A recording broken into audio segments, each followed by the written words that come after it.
MVP glitch sucks. Someone had to say it. I'm gonna get this out of the way right now. The clips you're seeing is me playing in the Glitch World Championships. I will admit I sucked. I mean, I might have won if it was whoever hit the most amount of trees, but I did beat Simon Lizotte. So do what you want with that information. Basically what I'm saying is before you leave the comment claiming I must have no touch, I shot +5 playing Maple Hill with only a glitch. Blind. Please don't tell me you know how to throw the glitch better than me when you relied on 150-foot shots. I want to make something clear.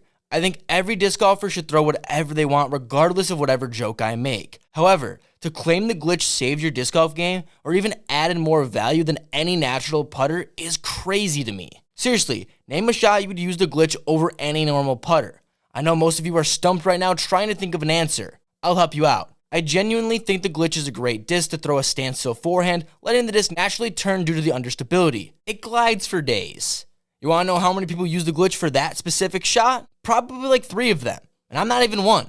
I just had to defend the glitch so I didn't get too many hate comments. After my last video on this disc, I wondered if the glitch fans were taking over the biggest cult in disc golf, but I think the Berg people have it covered, but still way closer than I want to see. For those still wondering if the Glitch World Championships was real, it was. As frustrating as the round was, I will say I did have fun, which was the goal. Left my first drive short and quickly learned the glitch is hard to putt with. On hole 2, I came about as close to going OB as I could, luckily kicking off a rock onto the green. But this is where I learned putting with the glitch is a bitch. Hole 3 is where I realized it might be a long day if the holes were going to be this hard. Also, this was the first hole with trees introduced, which only meant I would hit as many as I could, starting now. Hit third available and then pulled out the forehand shot I talked about earlier, and quickly I felt okay with my scramble game. I carded my first bogey on the shortest hole on the course, thinking it would be smart to try and jump it off the tee. Before smacking a tree near the end of the fairway, I thought I was throwing the best shot of my life, only to be jump putting, but that isn't even a real thing with the glitch. I would throw a shitty drive to start the next hole, but worse, my approach would flip up and land in the water. That being my only glitch, without hesitation, the shoes came off and I was in the grossest water I'd ever been in. Worse than the swamp at Blue Ribbon Pines. I would finish the hole shoeless and now smelling worse than the people that bag truths. Somehow made it up the hill on 7, putting myself in position for another forehand approach. Hole 8 would be the iconic island hole. I had already went in the water once, so I didn't care to go in again. Good for me, I cleared the water and put myself in position for birdie. Still haven't got the whole putting thing down yet though. For some reason, they thought it was a smart idea, the hardest of the 9th hole variation. I would have putted it too, if it weren't for wherever the hell this is. Using a driver on hole 10, I can only get it about halfway up. Story of my life. Imagine how far the glitch would go. Well, you're gonna have to use your imagination, because of course I hit the first available tree. Somehow managed to get up to the basket for another bogey, but who's even keeping track? I would get a few pars until my first birdie of the round. Squeaked by the trees about 25 feet away and hit the first putt of the day. Then I would throw the best drive of the day, only to land behind a big-ass tree.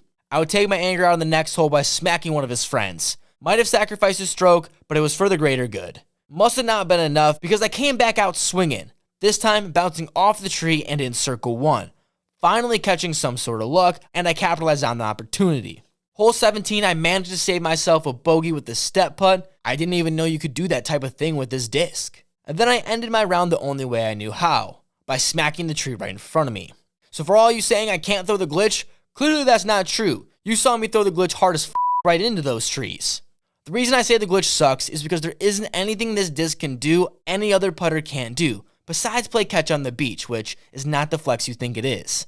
But if I have to hear another MVP tell me how this disc revolutionized their game and how it can change mine, I'm gonna hit them. I'm sorry, but this is the same shit that got the Berg people united and started the Church of Berg, and indoctrinating poor disc golfers across the world, saying this dog dish of a disc is any good. We already have too many problems with those Berg throwers. I don't want to see the glitch head down the same path. My only worry is, we might be too late. Just last night at Putting League, someone was using 4 of them unironically to putt with. I can't even comprehend it, but he was airmailing the basket for the disc to keep gliding through the air. Because as much as you call it a safe run, but when you end up with a 20-foot comebacker, that isn't a safe run for most of you out there, and only half of you are being honest. I had the opportunity to film around with Drew Gibson where he only threw the glitch. It was fine. I saw him throw it over 400 feet, which was probably the coolest thing I've ever seen someone do with the disc. Then again, I also saw an 11-year-old take down the Glitch World Championships, proving even further that this thing is nothing more than a baby toy. Earlier in the 2023 disc golf season, I was Drew Gibson's caddy, and he was legitimately asking me in the middle of the round if he should throw the glitch. Obviously, I said yes, because it was a f***ing major, and it was awesome. Also, there is ways to make the glitch useful, which Drew is doing, don't get me wrong. But he's a professional. You people out there can't even handle a real distance driver yet, so don't even think you're in the same category. Unfortunately, I did bag a glitch for a while. Easy now, put your pitchforks down. I've told the story before, but some of you are new, so I'll do a quicker version. I lived in a minivan for 3 months where I traveled the country following the Disc Golf Pro Tour. I slept in Cracker Barrel parking lots across the country.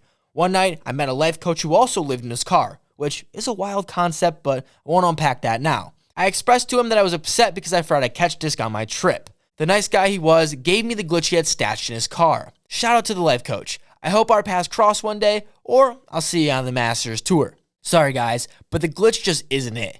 You're doing worse for your disc golf game trying to make this disc work rather than just picking any other putter and learning how to properly jump putt. I just needed to show all the people out there saying I couldn't throw the glitch that I indeed could and still in fact sucks. Please do your disc golf game a favor and throw your glitch in the water. I already did mine. If I made you laugh, you are obligated to like the video and subscribe. We're almost at 1,000 subscribers, which is pretty cool. Thanks guys.